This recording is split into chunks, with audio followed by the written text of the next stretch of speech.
For the first time since 2014, Michigan State goes to Mackey Arena and beats Purdue. Somehow the Boilermakers have lost 4 games at home this season. Let's unpack it all.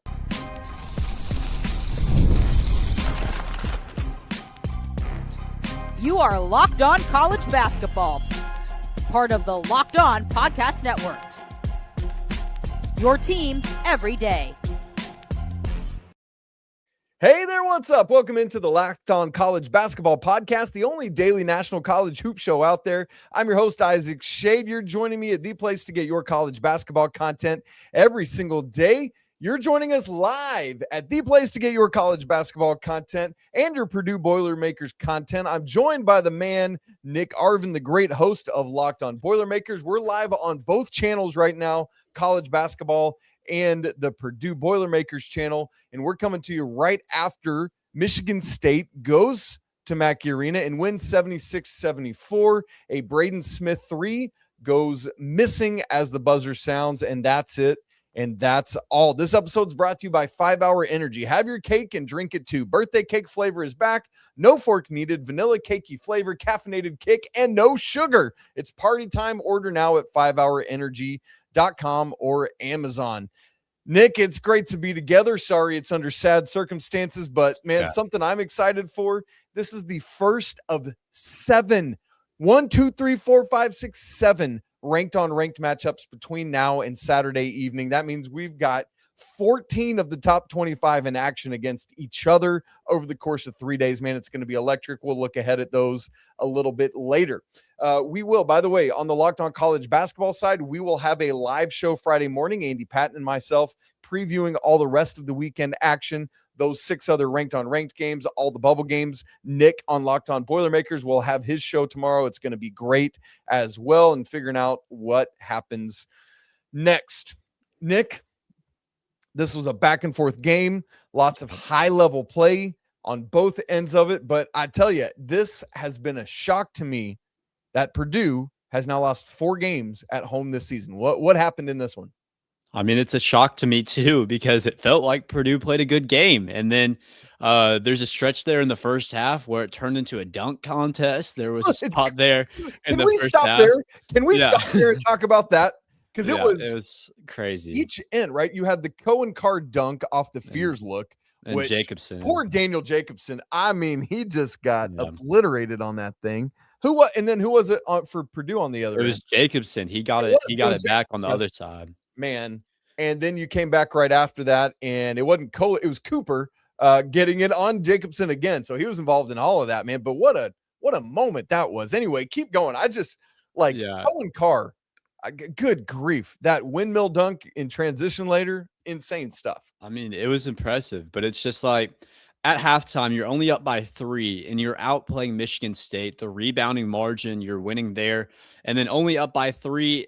I mean, they said it on the halftime show. Like, if I'm Matt Painter, I would like to be up by more. And I felt that way because you knew at halftime this was going to be a game that was determined by 1 or 2 possessions down the stretch at the end of this game. And ultimately, that's exactly the way that it plays out. If you look at the box score and even just with the eye test, it felt like Purdue played a good game. They out-rebounded Michigan State. I think they shot over 40%, definitely almost 50% from 3 in this game. But when it matters, you go down 8 with just a couple minutes left, try to climb back, which I respect the effort there. But when you're down by 2 and you can't convert, Trey Kaufman-Renn gets it inside, can't hit his little jump floater, and then you get it back, luckily, on a missed free throw by Cam Ward, who's shooting at like 50%. Poor guy, man. He's not good at the free throw line. I know, but it kind of lucked out for us. You have 3 seconds left, the opportunity to get something done, and then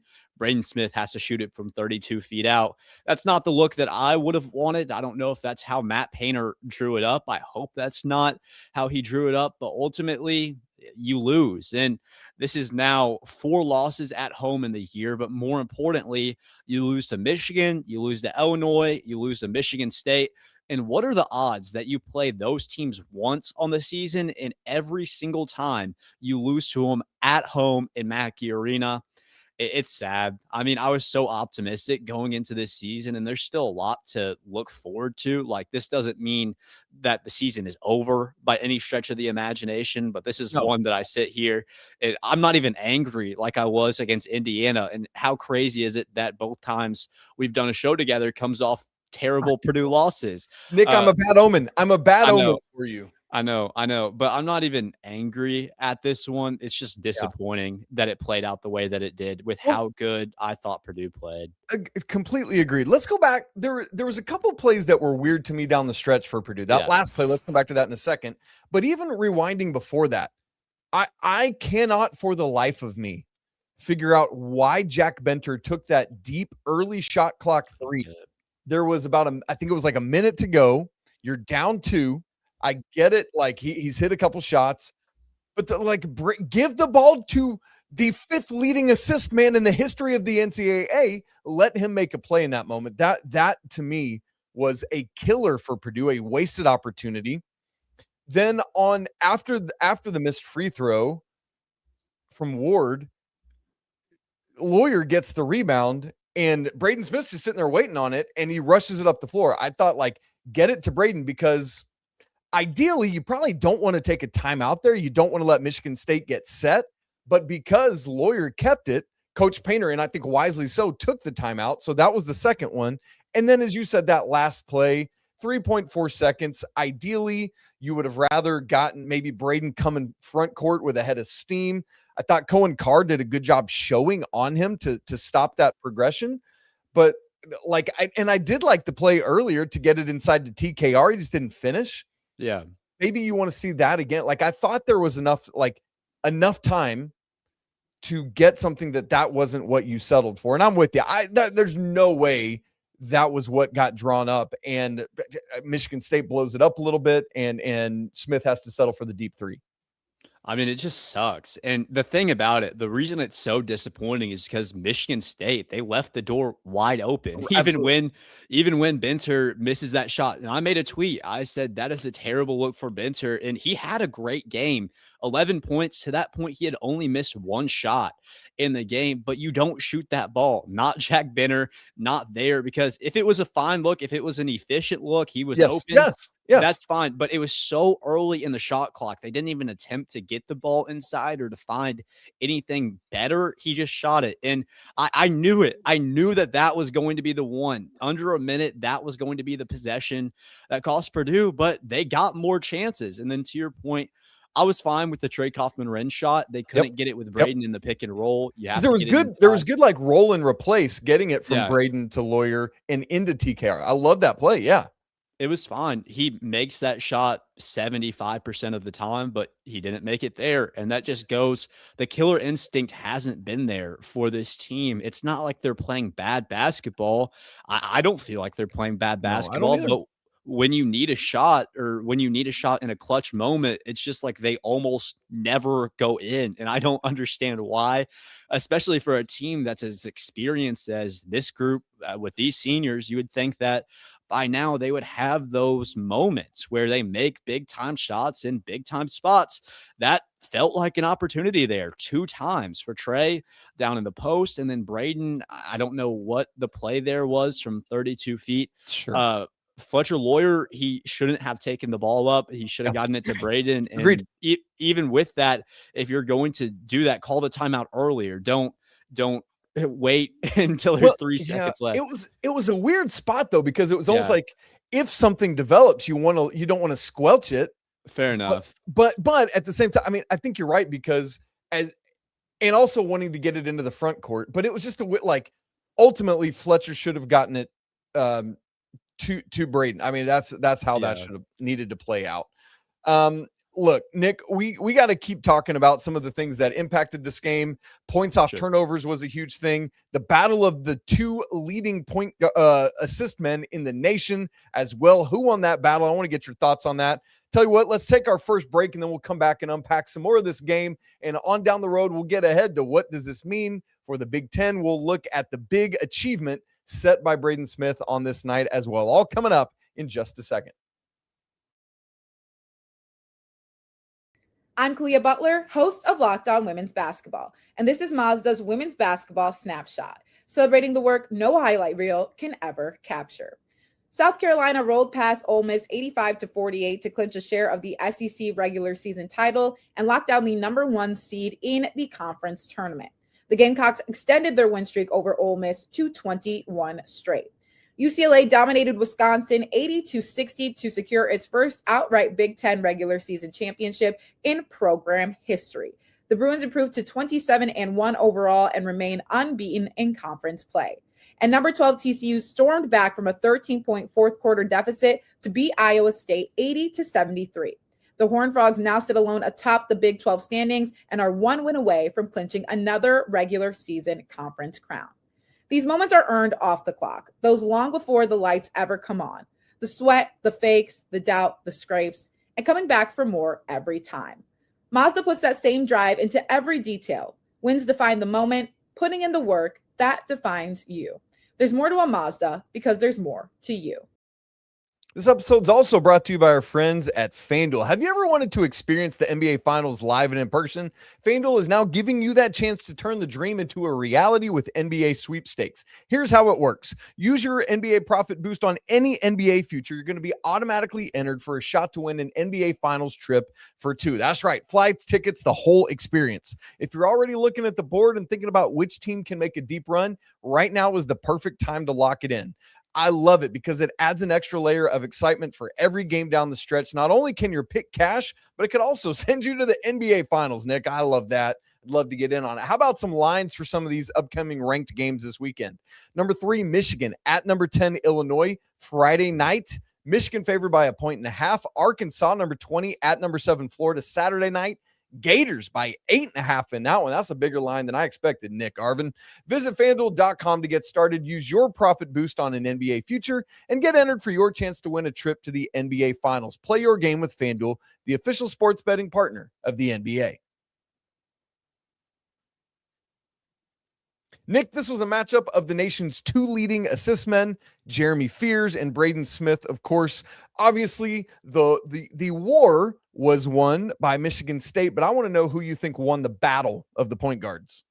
I still thought it was Braden Smith. Fears, he's a fine player. He's Absolutely good. Like, I'm not going to complain. I'm not going to get onto him and all the antics that surround the name Jeremy Fears. He's fine. He's a great player, top 3 point guard in the country. I still think that Braden Smith is the best point guard in the country. I know that they lost this game, and I know that that's a big part of it. You can't put up the stats. Yeah, you put up better stats, but if you don't win the game, you don't win the game, and that's part of leading a team. That's part of being a point guard. The only critique I had against Braden Smith in this game was there were times in the first half, and yes, he got to 1,000 assists. I know that we're going to talk about that. That was huge when you have 10 assists. But there were times where he was trying to get too flashy with it. He passed the ball, was searching for the assists instead of just taking the easy layups. And I really do think that cost Purdue at points in this game where he could have been more aggressive from a scoring perspective, could have gotten Purdue some easy buckets, and he passed that up for an opportunity at an assist, but those weren't always capitalized on. So that got us into holes at time. I was ready. I was ready to make a tweet there at the end where Omer Meyer actually locked up Jeremy Fears, where he had the opportunity to put the game practically away. I was ready to put out a tweet, but then, of course, Braden Smith has to force one up, so I can't quite do it. I still thought that Braden Smith outplayed Fears. I thought that they were both good, but ultimately Braden had a good night, historic night at that, just didn't result in a win. Man, it was crazy stuff. I both of these guys, and I think that, Nick, one of those takeaways, and I think to your good point about them both playing really well overall in this game, is these are 2 teams that, there's just something about, all right, let's finish off conference play. Let's get through the tournament, and let's get to the big tournament, because then you start opening it up. I just think once Purdue starts seeing non-Big Ten teams, once Michigan State starts seeing Big Ten teams, they're going to struggle with these point guards all around, and I think that's going to be interesting. One of the things that really stood out to me, Nick, and part of why I think I feel strongly about both these teams is they're both really presented a balanced scoring attack in this game. The leading scorer for any like all players in this game was Carson Cooper, had 15, just a balance all around. In the first half, there were 17 players that played. 16 of them scored, Nick. For Michigan State, you had in total 7 players that scored. All of them, all 7 Spartans that scored had at least 8 points. On the Purdue side, 9 Boilermakers scored. They all had at least 5 points. Like, to me, that balance is a very positive sign for both these teams moving forward. When Benter and Meyer, they made threes back-to-back on back-to-back possessions in the first half, I was sure that Purdue was going to win this game, because that's been my key for this team all season long is don't force Braden Smith to have to play Superman. Like, he can do it. He's perfectly capable of doing it. But it's so clear to me that this team is miles better when Meyer, Harris, Cox, Benter, all of those guys are able to get involved. So the fact that they were able to, Meyer and Benter, that being, and even with the boneheaded play, Benter had a good game. I was confident in Purdue because they're so much better when that bench comes alive. And that was really the upside of this team going into the season. You retain Fletch, you retain Braden, you retain Trey. But what you do is you add on a Meyer. You get Benter off his red shirt. You get a year older Harris. You get a year older Cox. And at times this year for Harris, he hasn't shown that he's a year older. Benter has started to carve out a role. Omer, until about 5 games ago, hasn't really been comfortable in the offense. So that hasn't necessarily been there consistently. And the fact that that started to show up as of late has made me more confident for this team's trajectory as we get into the month of March. But you see, even in this game, when Michigan State shows up, when they play at their best, Purdue lost. And it just comes down to the end. It comes down to the final stretch. There are some encouraging things that you can take from this game, though. I thought that the way that the bench played, Jacobson had some solid moments, even getting dunked on at times. Benter had some solid moments. Harris was okay. And then Meyer is getting better as we go. So that's something that I take out of this game with a little bit of optimism, but it's tough to find silver linings after losing a game in this fashion. One of the things, Nick, I'm always looking for post-game or even in the midst of a game is, are there any statistical anomalies that stand out or things that really can help define what tipped it or changed it? And you and I actually were looking at this together. The turnovers in this game were pretty balanced. Purdue had 9, Michigan State had 6. We talked about what a clean, high-level game it was. I think that's another thing that designates that point. But, Nick, what's crazy about it is even though the actual turnovers were so balanced, the points off were not. 5 points off turnovers for Purdue, 19 for Michigan State in a game that they win by 2. And I mean, you just look at that 14-point discrepancy right there, and that just about does it. It's clearly the difference in this game. 14 points. It just comes down to execution, doing the little things. You're able to force turnovers, but are you able to capitalize off of them? Michigan State, they were able to do it in this game. And back to the point about Braden Smith versus Jeremy Fears, the one spot that I really thought Fears got Braden in this game was making the right play and taking care of the basketball. Braden, he had 10 assists, but 4 turnovers in this game. Think about what happens if he turns it over only 2 times. Yep, absolutely.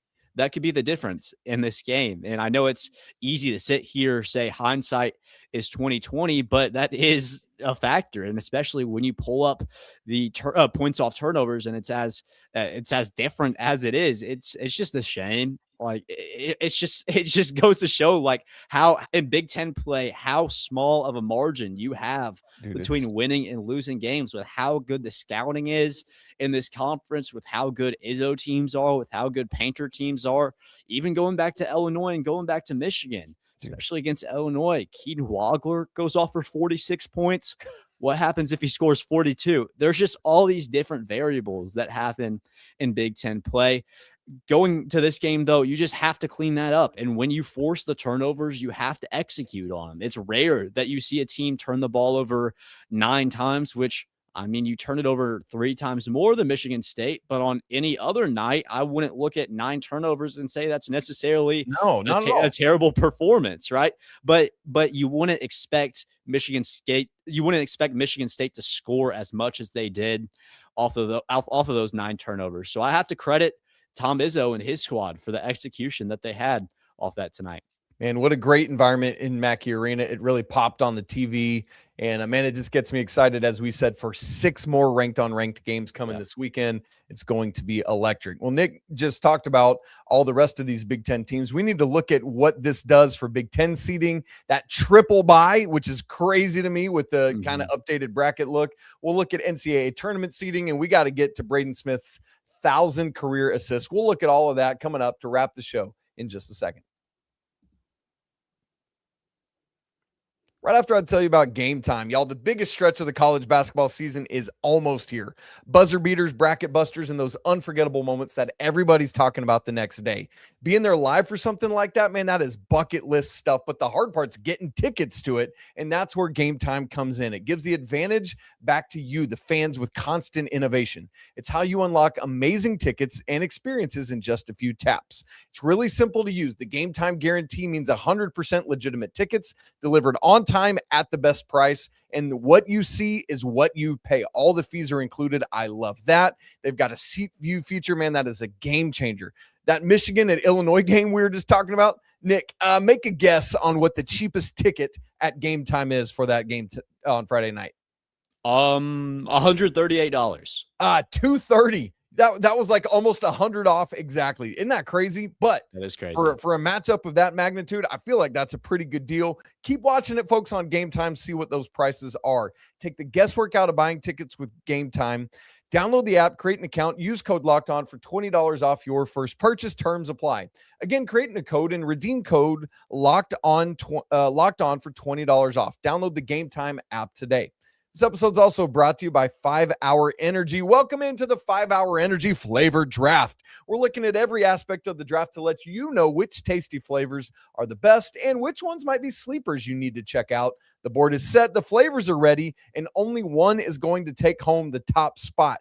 I'll tell you mine, and then I want to ask Nick what his top flavor is. For me, it's strawberry banana. I have always loved like a strawberry banana shake or smoothie or yogurt. And so when I learned that 5 Hour Energy had that, I was like, give it to me now. I love the strawberry on the front end, the banana taste on the back end. My sleeper, that peach mango. I'm a Georgia boy. I love it. Nick, what's your go-to? Got to be cotton candy craze, baby. That's my go-to. It's the new flavor, sweet flavor, but I've already picked it up at Amazon and 5hourenergy.com. It's my go-to, Isaac. Dude, that's incredible. I've not tried it yet, so I'm glad to know that because I've been wanting to. You need to try it. I do. I really need to. I need to get on it with 5 Hour Energy. As you said, available online at 5hourenergy.com or over at Amazon. Check it out today. All right, Nick, let's talk about Braden Smith. Incredible stuff. I know his career is not done yet. He set some amazing records on Thursday evening. Update us on where things stand as of today.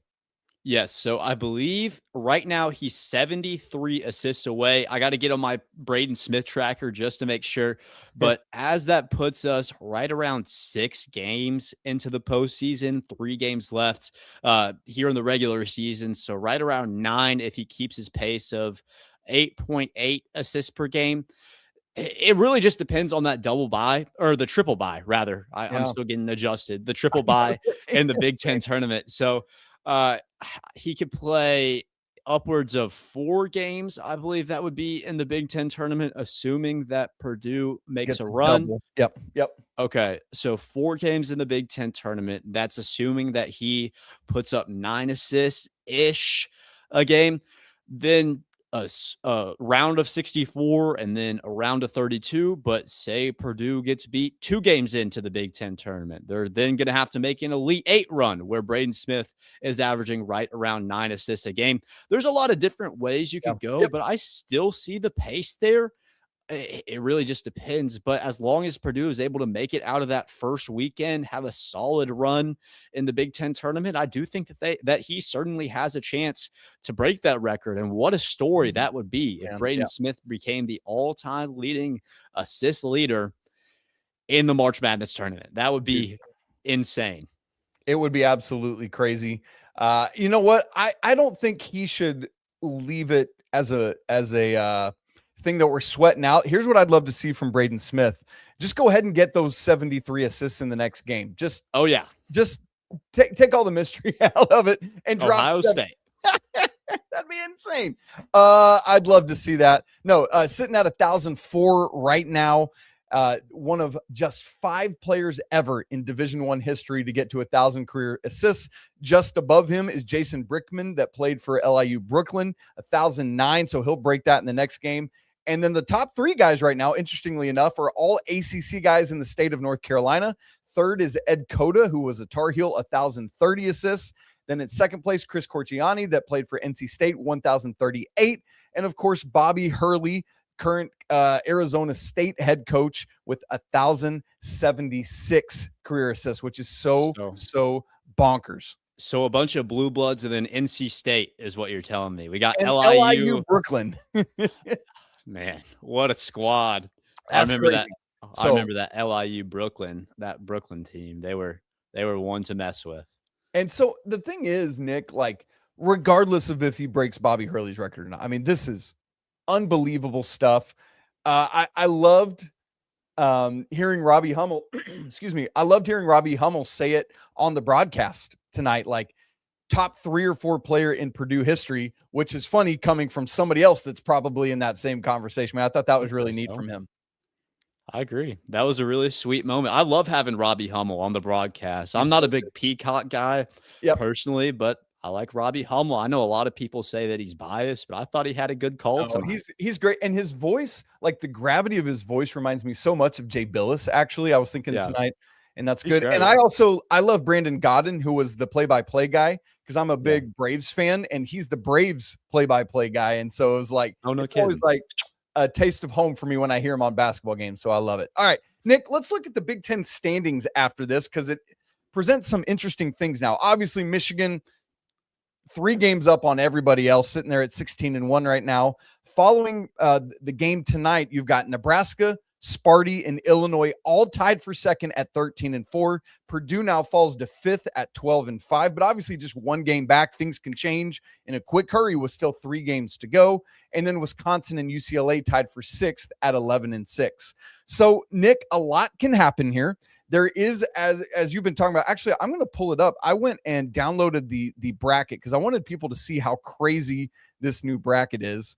So if you're watching on YouTube, you can see it there. It looks like the West Coast Conference bracket, which is also wacky.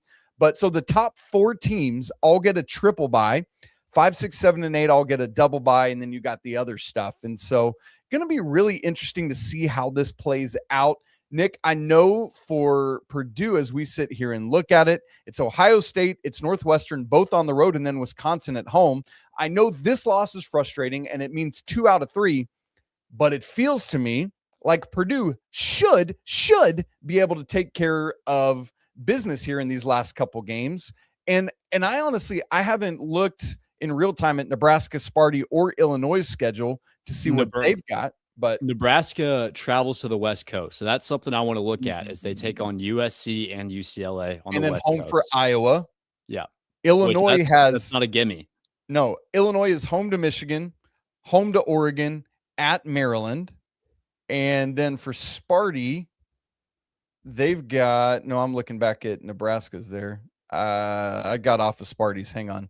For Sparty, they've got at Indiana versus Rutgers and at Michigan. So, like, I feel like of those schedules, Purdue's is the most doable, right? Like, that feels true to me. I agree with you. The only thing that I look at now is the fact that you lost to Illinois, Michigan, and Michigan State. So all those teams do have a tiebreaker over you. So you got to get 2. Yep. In the case that Michigan State maybe loses to a Michigan, but they're able to win out the rest of that schedule. If Purdue wins out, they would still be behind Michigan State. So that's the one thing that does concern me. In terms of the easiest path to getting that triple bye, I think it's through Nebraska, because Nebraska does lose to Purdue a couple weeks back on that Tuesday night game.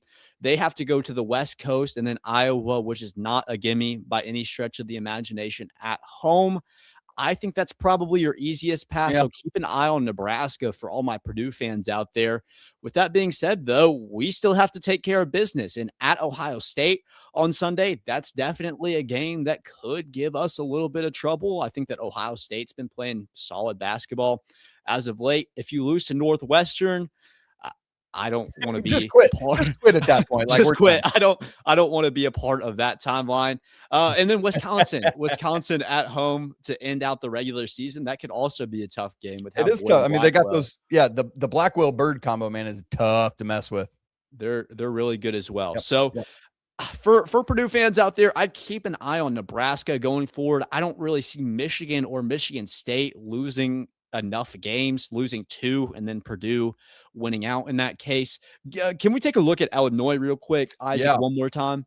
Yes, Illinois. I don't have it pulled up. You're great. I lost it too. Oh, here we go. Okay, Illinois. Home to Michigan. That's obviously tomorrow night, Friday. Yeah, duh. Yeah. Home to Oregon. Oregon, who by the way just beat Wisconsin, speaking of, and then at Maryland. So Michigan, that's tough, but it's at home. And then Oregon and Maryland should win both of those games, but you never know. Yeah, it's like a pick 'em tomorrow, Michigan and Illinois. So call that one. Yeah. I know we said FanDuel is 1.5. Ken Palm has Michigan by 1. So it's gonna be a close game. Call it a pick 'em. That could go either way. I don't see Illinois losing to Maryland or an Oregon, really. No. So I guess it's just up to Nebraska. Nebraska has to lose a game, and Purdue has to win out to get a triple bye at this point. And here's the thing, like down the stretch of conference play, crazy things happen, and so I think we keep our eyes on it and see what happens there for Purdue. As for NCAA tournament seeding for both of these teams, Joe Lunardi did put out his most recent bracketology update on Thursday afternoon. Had Purdue as a 2 seed, still number 6 overall, Sparty as a 4 seed, number 14 overall. And in his little liner for the game preview of this game said, I don't really see, regardless of the outcome of this game, it affecting either team's seeding, especially now that we know that the outcome was just a 2-point win. Maybe at worst for Purdue, they slide to 7 overall, but still a 2 seed. Maybe for Sparty with a road win over Purdue, maybe they move up to 13 overall. Maybe they move up 2 spots to 12 overall. That'd get them a 3 seed, but ultimately I can't see more than a 1 overall spot slide for either team. I could see Michigan State moving up to a 3, honestly, right on the back end 3, high 4 range. I could see them sliding into a 3. I don't think that Purdue will fall out of a 2. No, this was a game where it's like they have the opportunity to all but likely cement a 2 seed with the win over Michigan State. Maybe keep the door open for a backdoor 1 seed. That's out of the window now. I think that's right. That's right. Yep. There's no chance that Purdue is able to get a 1 at this point. The 2 seed is still definitely open, but there is a chance that you fall down to a 3 if you're not perfect the rest of the way. Say you lose to an Ohio State on the road on Sunday, I definitely could see this team falling out of that 2 seed. Same if maybe the Wisconsin game doesn't go their way. There's a lot more pressure on Purdue now after this loss to Michigan State to be really talented, be really good in order to pull out that 2 seed. It could go either way, though. Honestly, I think that will probably be the 7 or 8 when the next bracketology comes out. But to Lenardi's point, I don't feel like a 2-point loss and one where you were extremely competitive, played really good basketball should hurt this team. And they said on the broadcast, this was a game where it was more impressive that both Michigan State and Purdue were able to play as good basketball as they were. And more just goes to show how important that it's going to be for other Big Ten teams to really build up a resume trying to compete with Purdue or Michigan State for that top seed. And with that being said, these are teams that you're going to want to watch out for if it comes March with the talent on both sides. That's absolutely right. It's going to be a lot of fun, and it's so here. Like Next weekend is the end of the regular season, and it's going to be electric. All right, you guys, super fun being able to break down this game. Again, Michigan State goes to Mackey and wins 76-74. Braden Smith missing a deep three at the buzzer. That would have been wild, by the way, had that gone down. I would have gone crazy on here. Bonkers scene it would have been, but it was not to be. Nice contest from Cohen Carr then at the end. You guys, I want to thank you all for being here with us. With Nick and I here on a Thursday evening, wrapping up this game, talking about it. If you haven't already subscribed and checked out Locked On Boilermakers, go do that so you can hear everything Nick's talking about in the ending of the regular season and the lead up to the postseason. Make sure to stay locked in here with Andy and I on Locked On College Basketball. Again, we will be live tomorrow morning at 12:30 Eastern time, 9:30 Pacific time, getting you ready for the weekend. Again, 6 more ranked games between Friday and Saturday. It's going to be crazy. It'll be fun. Stay tuned for that. As always, man, we got to say apologies to the Lawyer family, especially tonight because we lost. Let's go Wild Popes. Cheers to the McBruins. And until next time, peace. You are locked.